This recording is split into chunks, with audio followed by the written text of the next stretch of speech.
How you doing, guys? The word obedience. That is now a word today that I hate with a passion.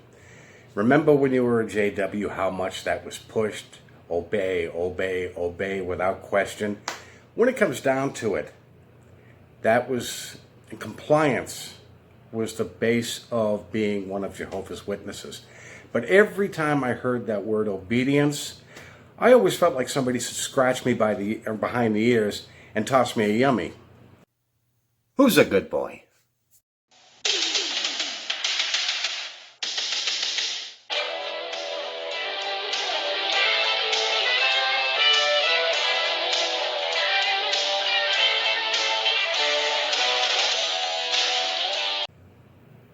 Way back in the day, I used to volunteer a lot when I was a JW, and I was asked at one time, we had a convention coming up, if I would help with the traffic.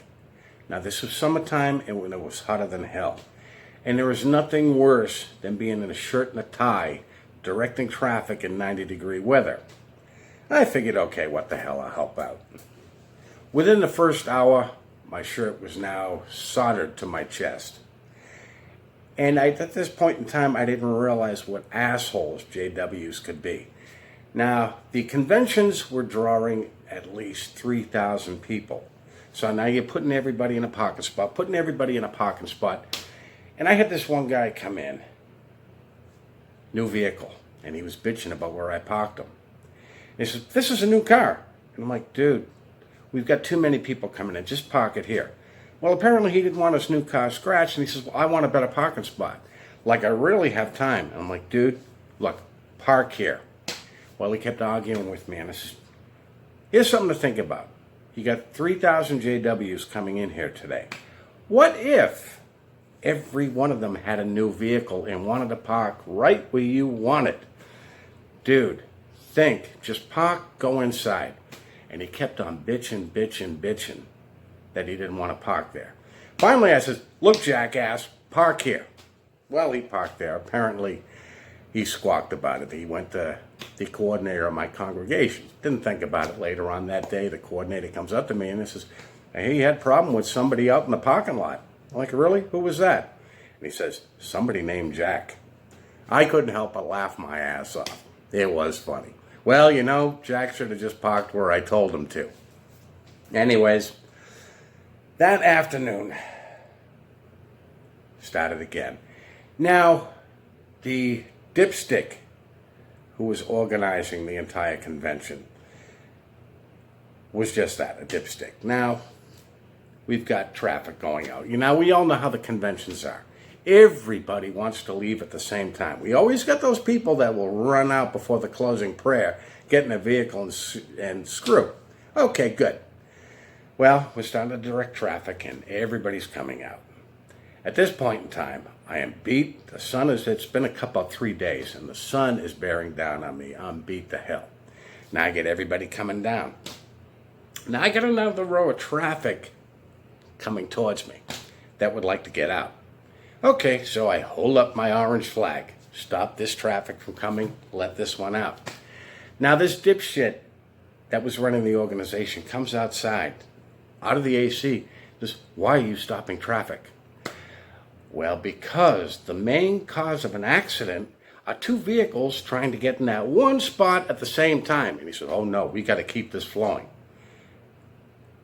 Dude, look at what's going on. I've got this traffic coming out so they can get out. If I don't stop them, we're going to have a pileup. "Oh no, we got to keep this going." And I'm like, "Dude, let me handle this." And he goes, "I'm in charge." And I bet you're proud. At this point in time, I'm thinking, you're going to look awfully ridiculous with this little orange flag sticking out of your butt. So finally I said, "Let me handle this." And he kept on going and going. "I'm in charge." Dude, why don't you direct this traffic? Now, this guy who claimed to be in charge couldn't even control his own family. Usually during a meeting, you'd hear these kids screaming that were his kids.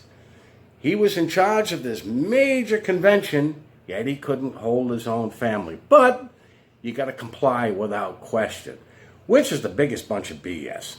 This is coming down to the beard thing. I mean, We all know that everything that's going on in 2020 is all about compliance. It's like a major Kingdom Hall right now. Now, when I started studying, I had facial hair, and I knew it was going to come where I was probably going to have to take this off, even though it wasn't scriptural. JWs could never come up with a good reason why I should take my facial hair off. It's in the Bible? No, it's not. It's a Jehovah's Witness thing. You'll never see a Jehovah's Witness with a beard. Okay, but it's still not backed up by anything. But I eventually had to shave it off. I probably would have done it much sooner had they not made such a big deal out of it. The bigger deal they made out of it, the slower the process was. I'm like, guys, you keep on jumping on me about it, it's going to stay forever. I eventually did. There was a time just prior to my starting to fade, I thought it was completely asinine. And I said, what would happen, really, if I grew my facial hair back? So I started growing this back. Let's see what happens. So I go to the Kingdom Hall, and, well, of course, you got the glares and the dirty looks and the stares. But for a while, nobody said anything. The elders stayed out of it. People in the congregation stayed out of it. Of course, at this point in time, I was already mocked, so I was already hell on wheels. Okay, screw you.